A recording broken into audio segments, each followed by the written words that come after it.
ఒక్కరానా ఇదే విరూపాక్ష దేవాలయం యొక్క గర్భగుడి.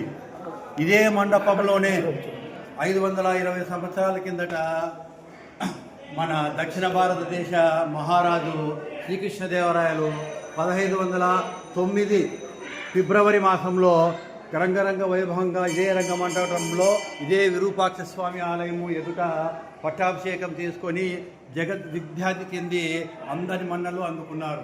ఆ సుందర మహత్తరమైన ఇదే ప్రదేశంలోనే ఉన్నారు. మనం అక్కడ నిలబడుకొని ఉన్నామంటే మనం ఎంతో పుణ్యం చేసుకున్నాం అనుకుంటాం. చూడండి, పైన కూడా అప్పటి కాలంలో 500 సంవత్సరాల కిందట ఉన్న ఆ యొక్క రంగురంగుల, ఇప్పుడు ఉండే రంగులు కాదు అవి, సహజసిద్ధమైన ఆకులు పచ్చలతో చేసిన రంగులతో బొమ్మలు ఇప్పుడు చాలా వెలిసిపోయాయి, కానీ అప్పట్లో చాలా అద్భుతంగా ఉన్నాయి.